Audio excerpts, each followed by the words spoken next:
Everybody, sanibonani, welcome to my channel. And on this channel, sikhuluma reality TV shows, celebrities, kanye YouTubers. If it's your first time joining me today and you really like my content, do not forget to press the subscribe button, and the notification bell. You can also follow me on Twitter and Facebook. Also, do not forget, we have so many options to support us. The like button is a major part. You can also watch adverts on this video. There's a thanks button, super chats, all of that. And also you can join as a member on YouTube, okay? In the other platforms on the other platforms, you can just like and follow us over there so that we can grow as well. But we are back here with Umkosi of the morning, okay? Because we can't start our day without gossiping. Listen, you guys, I need to fix something because it's telling me here that my stream is not being recorded because of storage. So I just want to fix that. Maybe while we wait for a few people to come in, I cannot be recording my streams. Let me see what I can delete out here so that maybe I can get some storage here, and then okay, let me just make sure I'm not deleting some of the things that I still need, okay? Just a few.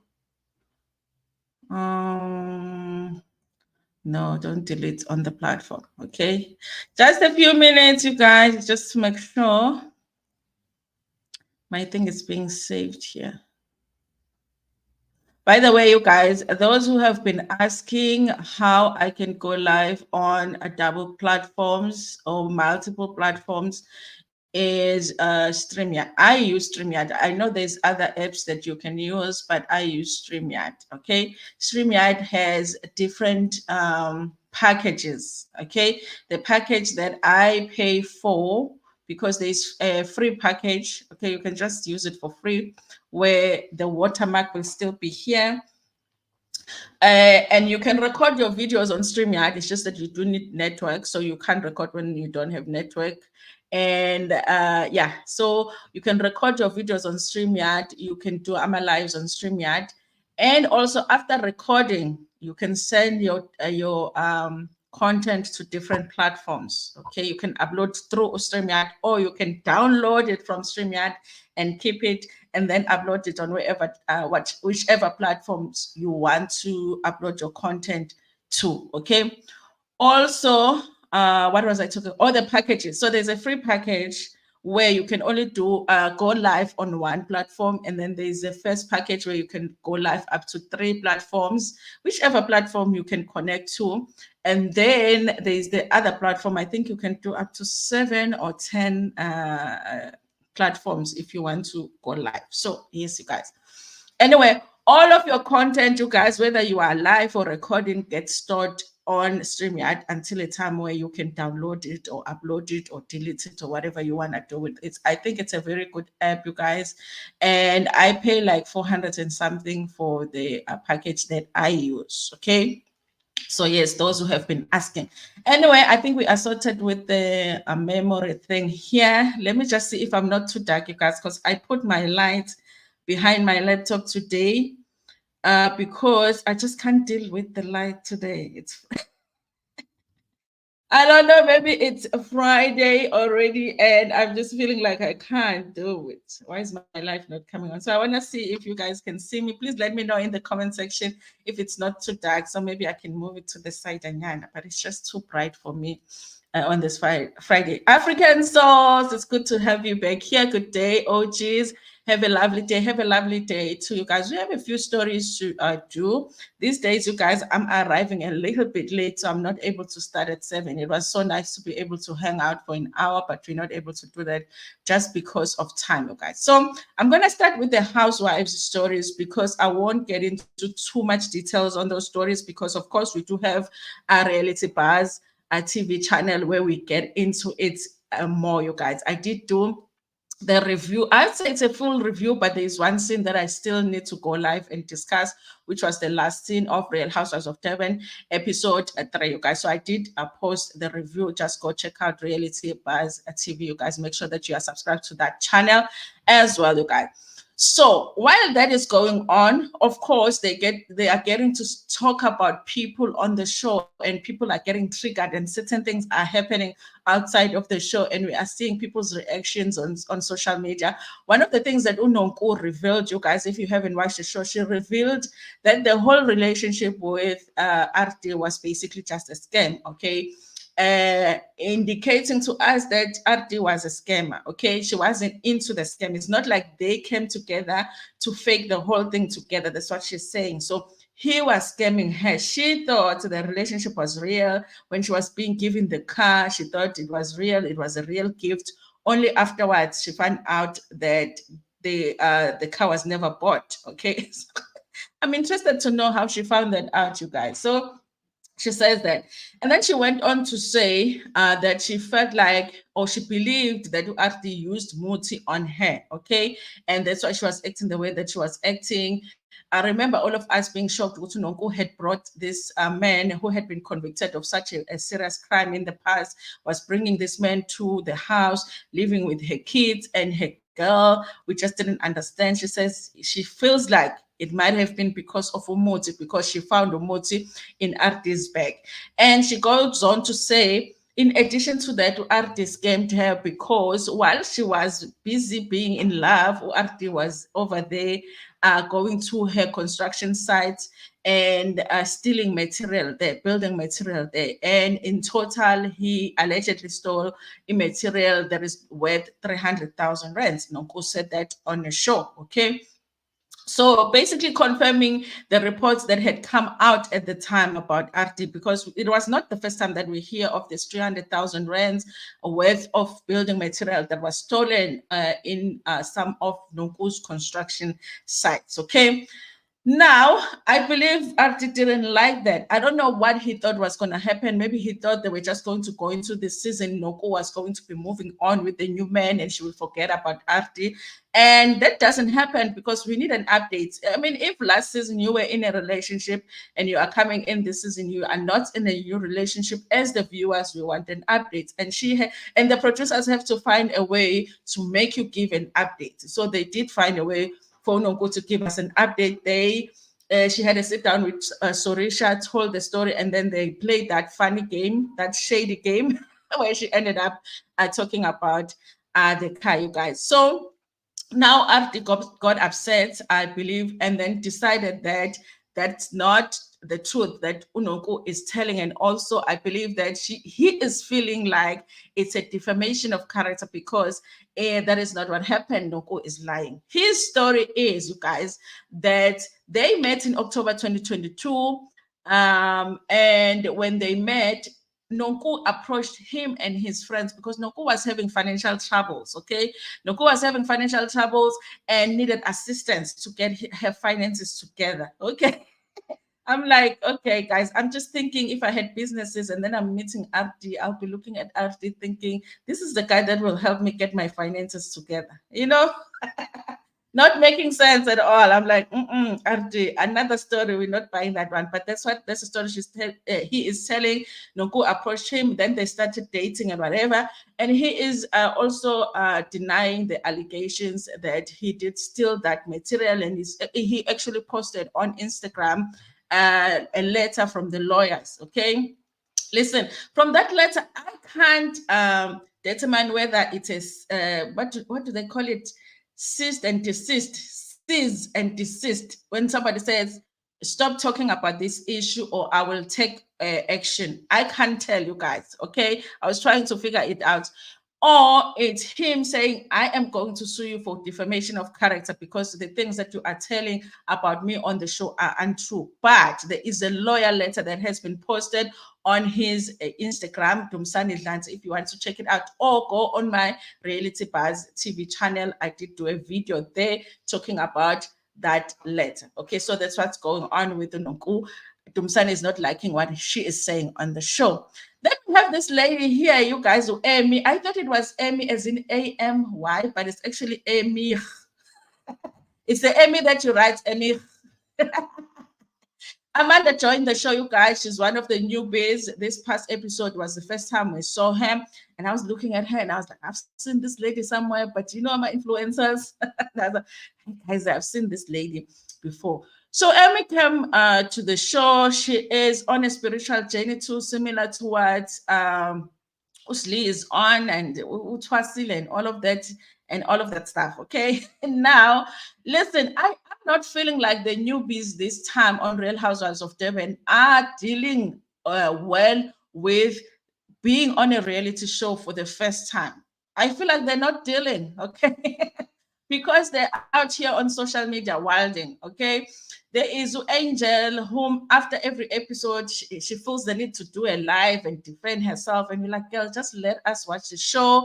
Let us make whatever. Because the other thing is that when they go live and they're trying to defend themselves, they're only defending themselves. So they don't give us the perspective of the other. If someone was coming and reviewing the show, then I would love that. Then I will get to know everything that is happening behind the scenes.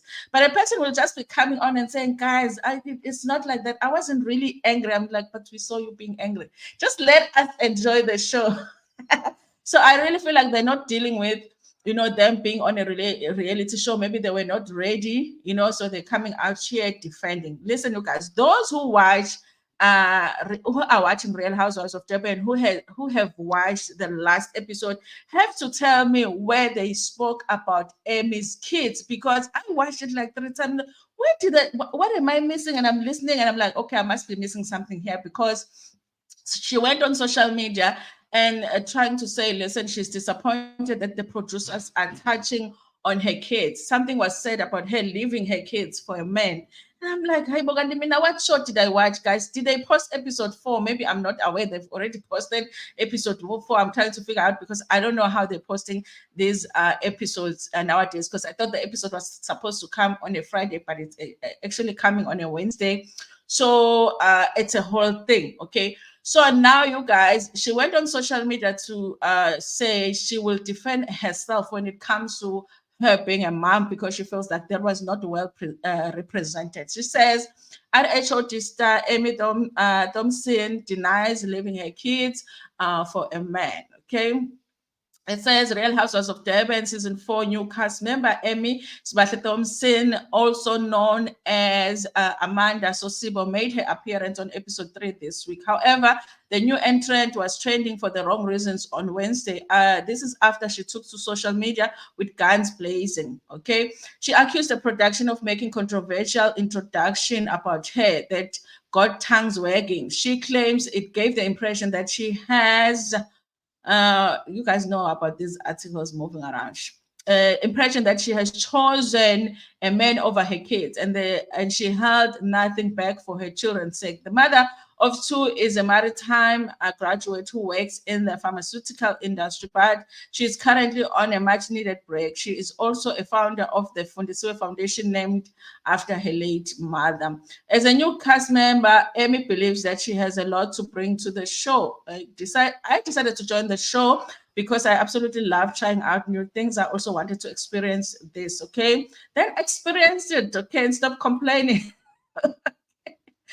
Okay. Upon making her appearance on the show,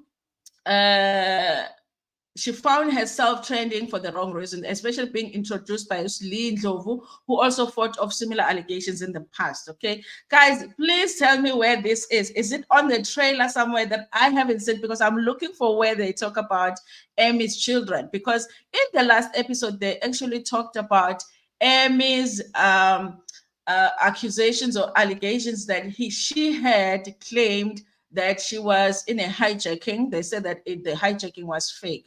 On Wednesday, Emmy took to social media, called out production of the franchise and expressed how disappointed she was with them. What a rubbish intro. Literally, I live for those 2 humans. I'm literally the only parent that's always been there for my babies still to date.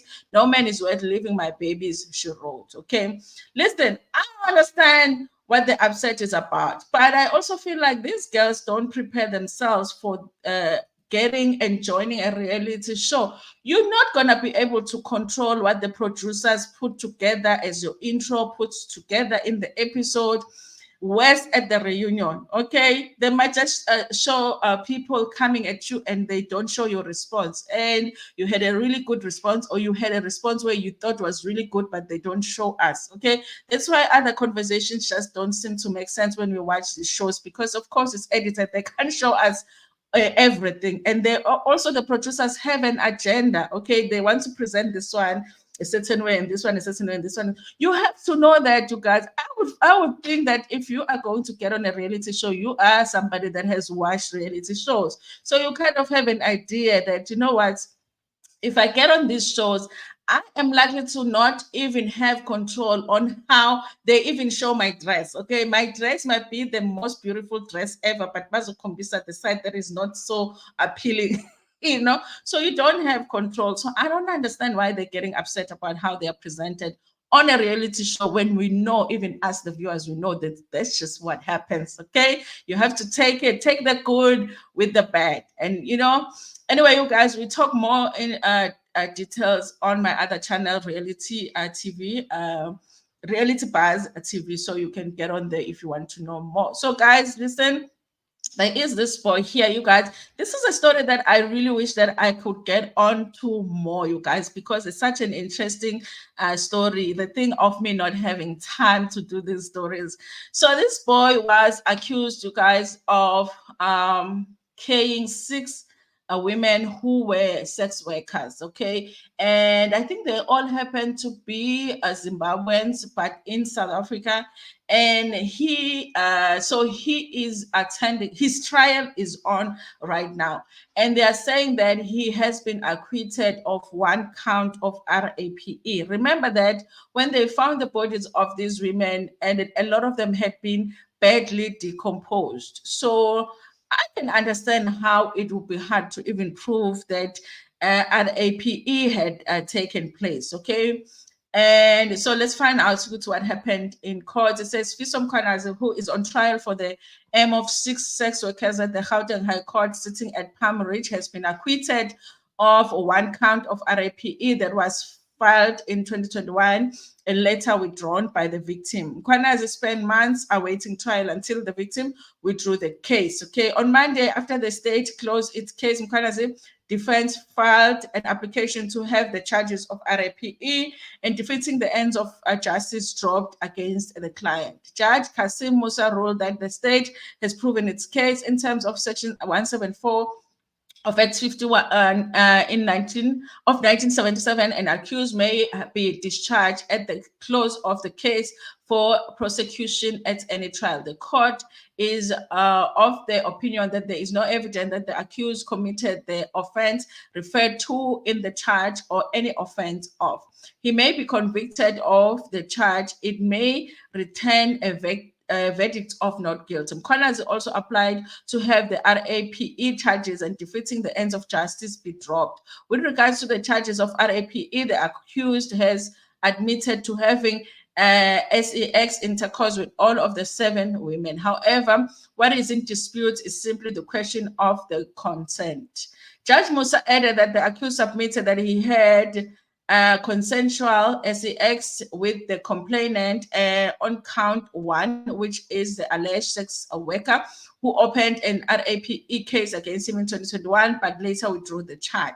He also admitted to having consensual sex with the deceased. Okay. On the other hand, the state has submitted that with regards to the photographic evidence and the manner in which all the deceased were found by the hands and feet, bound by the hands and feet, and some instances gagged, is strong circumstantial evidence to prove that the accused used force and intimidation on his victims. Therefore, the sex intercourse was non-consensual. Okay, that is with the ladies that passed away. Where there are multiple charges against the accused, the court may discharge the accused on 1 or more charges if there is no evidence in the on the relevant count upon on which the court could convict. I pause to mention that I have also carefully applied my mind to the evidence presented thus far to count number 13, which is the charge of defeating which is the charge of defeating an obstruction the end of justice. He said he is in his ruling. Okay, guys, sorry, I'm reading nonsense here. In his confession to his father after his arrest, remember, you guys, even on this trial, that they had to have a trial within a trial to determine if the confessions that he had made to his father can be submitted as evidence in court, and I think that they did determine that yes, it can be submitted in court, because he was saying that he was forced to admit or make confessions to his father. Okay. So it says here, in his confession to his father after his arrest, Mkhona, as I said, he was enraged by the RAPE accusation and even told the father that I vouch for revenge before allegedly going on the killing spree of 6 sex workers. The trial will continue next week for heads of arguments and merits on the case, you guys. So listen, you guys, his story is that he had an encounter with a sex worker where he went to buy from a sex worker, and then the sex worker had taken advantage of him because afterwards the sex worker demanded more money than they had initially agreed upon. Okay. And then when he didn't want to pay that money, then the sex worker went and reported rape, which never took place. Okay. Now, after the killings happened after that, now he was revenging what had happened to him because he had spent time in prison on RAPE that had not taken place. That is what he's claiming. We don't know if it's true. So now, listen, you guys, now I'm just thinking that, that is sort of like an admission that you did it then, because you are saying, listen, if I did it, it was because I was revenging what had happened to me. So then you did it, okay? But he is saying that he never confessed to his father, okay? Anyway, you guys, that's what's going on with this boy. I think what's fascinating for me when it comes to him is how young he is, because he is 21 right now. And I'm like, how young was he when he was arrested for that first R case? And how young was he when he started taking the lives of all of these women? Because I don't believe that he will take the life, kill a person today, tomorrow. It must have been in a span of, some time. So how old was he then? What makes a young boy to do something like that? It's very, very scary, you guys. So let's go into this story here. Because Xolani was in court, you guys, but there's been delays in his case because they are saying there is evidence that they asked for from Moja Love that Moja Love has not submitted to, I guess, whoever they're supposed to submit the evidence to. Okay, they have asked, the court have asked, had asked for the video evidence or the video of that episode, whatever happened in that episode. Remember, they were shooting an episode of Sizokuthola and one alleged deed dealer, which the family has confirmed that he was a deed dealer, passed away. Okay. And listen, the way that Xolani explained that thing, but I do understand, you guys, that it is a legal matter, so he can't really tell us everything. On MacG, he says, listen, we went there, we shot the episode, we left. The next day, we got a call that the guy had passed away. So now, obviously, he is accused of an M because the guy did pass away, and the family believes that it's because the crew did something to him. Now, the delays in court are being caused by the fact that Moja Love was requested to submit the video recording of what happened that day. I guess it's not even the episode because they shoot more than we see on TV. So they want the footage of what happened that day. But Moja Love has not submitted it. That is the reason why they had to postpone again. I'm not going to read the whole article here. Okay, they're saying the footage in question is said to be of use in identifying further suspects and for forensic investigation. Remember, so far, Xolani is the only one that has been accused or is the accused in this case. But he wasn't alone that day. He was working with people. They always say there's more, even people that have been part of the episode will say there's more people than you actually see on screen. So they are saying if they bring the footage, then they're going to be able to identify other people. Who else should they charge here, you guys? Okay, I still don't understand why nobody at Moja Love, as in Moja Love, you know, the management, why nobody is charged with anything. Okay, I don't get it, but you know, that's how life works anyway. So since they haven't submitted that footage for them to be able to identify if there's anybody else that they need to charge in this case, it's causing delays, you guys. I don't know if it's a good thing or a bad thing for Xolani, but yes, you guys, listen, when I think about Xolani's case, I feel like South Africans talk the talk, but they don't walk the walk. Okay, because everybody will be talking about how much they love Xolani, okay? But in court, sometimes I'll be feeling like, shouldn't there be like so crowded that people can't even go in, and then people are like protesting outside. And I'm like, hey, South Africans, bakuthanda ngomlomo kuphela. When it's time to act, they are there by their homes chilling. Anyway, you guys, let's just do the story quickly. DJ Bongs, because they're saying here bouncers raffled him for unruly behavior. Okay, I don't know, you guys. Maybe he was drunk at the club, and you know, or he wanted just some publicity because there's something to media. So they're saying here, veteran DJ Bongs was kicked out of a Live nightclub in Durban, KZN, over the weekend for allegedly misbehaving. The popular DJ, whose real name is Bongani Dlamini, took to social media urging his fans not to be patrons at the club. In a series, go when we're not at the club, people must not go there. Okay. In a series of tweets, DJ Bongs expresses frustration at being kicked out of a nightclub. Guys, you mean like DJ Bongs it was like his first time being kicked out of a club? Like, really? I mean, the way he's acting, he accused the club management of treating him unfairly, saying that he was disrespected and humiliated in front of his fans. He also warned the followers not to set their foot there because of their violent nature. According to the source close to him, Bongs was hoping his tweets will spark a debate on social media, with his fans eventually boycotting the nightclub. You know how people are, they will never boycott a nightclub because someone was kicked out. No. He was at fault. According to the source close to the situation, Bongs was drunk and unruly until the patrons started complaining about his behavior. The club would never just kick someone, especially a famous person like him. He was unruly and hurling insults at people. According to the source, he eventually apologized and he's now allowed back at the club. So now you've gone on social media and told people not to go to the club. Now you are forgiven and you can go back to the club.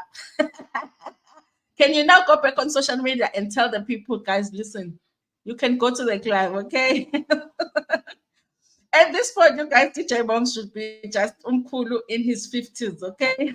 I don't understand why he's still getting kicked out of clubs, okay? I'm not saying that he mustn't have fun, okay? Are they mentioning his age here? Because all of these people will be saying, the next thing he'll be saying he's 38. At this point, you guys, are you DJ Bongs should be, you know, old enough to mind in a club in Velune City, okay, comfortable enough to take care of his bag. Because I think he is at the age. Anyway, you guys, let's do this one story quick and then be out of here because I need to start working. So this actor, you guys, they're saying that he is off the hook after being accused of attempted RAPE. You remember this guy? He was on the last I saw him, he was on The Queen. You remember the Queen actor? Let me just make myself smaller so that if you can't see him, you can see. Yes, so that's him here. So they're saying that former Queen Xolani Khumalo survived jail after a whisker when attempted RAPE charges against him were withdrawn by the Pretoria Magistrate Court last month. This is after a woman laid charges in October accusing the star of inappropriate conduct. In Pretoria, the Pretoria woman who did not want to be named claimed that on a rainy day, Khumalo allegedly asked her to sit with him in the car before he allegedly pulled her pants down forcefully. Okay, she says she felt violated and subsequently opened a case of attempted RAPE at Pretoria West Police Station. Gauteng Police spokesperson Colonel Mavela Masondo confirmed that the case of attempted R was open and that the matter was heard at the magistrate court, where it was withdrawn due to insufficient evidence. I can confirm that the case of attempted RAPE was opened last year at Pretoria West Police Station, and the suspects appeared in court last month, where the court was withdrawn. And as there was not enough evidence, said Masondo. He explained that when a case is withdrawn, it doesn't mean that it can't be reopened should new evidence surface, but the suspect remains free until such a time as new evidence comes to the fore. Khumalo pleaded not guilty to the charges. Okay, this woman tells the Moja that owing to the fact that there is also a protection order granted to her against the actor, she is not in a position to speak about the case. I'm not able to talk about the case as I have instructions not to, because there's also a protection order, she said. In a social media post, the woman said that the circumstances surrounding the case did not matter. I was attacked for no good reason by a lying, sickening man. Never kissed him, didn't even know his name. Okay, I'm not blaming a woman, you guys, but I'm just also saying you did not know him. Why did you get into his car? Okay, and also why is he going around getting women he doesn't know into his car? It's a weird situation. Didn't he even know? I didn't even know his name until I had to Google him the next day at the court office. I said no. I said stop. What more should women do? She wrote. So much efforts to get comment from my episode through Frank. Listen, look, I believe this woman. I don't know. It's a feeling. I don't know. Hate me, but I feel like I believe her. There must have been a reason why she decided to withdraw the charges. But okay, guys, he is free for now because there's not enough evidence. Anyway, guys, it's 8:00. Okay, on top of the hour. Thank you so much, you guys, for joining me. I appreciate you so much. There's 20 people watching this live. I would appreciate it if all of you can actually just press the like button. Thank you so much for watching this video, you guys. I will meet you later on because today I'm going. Listen. In network must not act up because we need to do the live review of Uthandani's Table episode 6 tonight. Thank you so much, you guys, for watching. Ginithanda kakulu.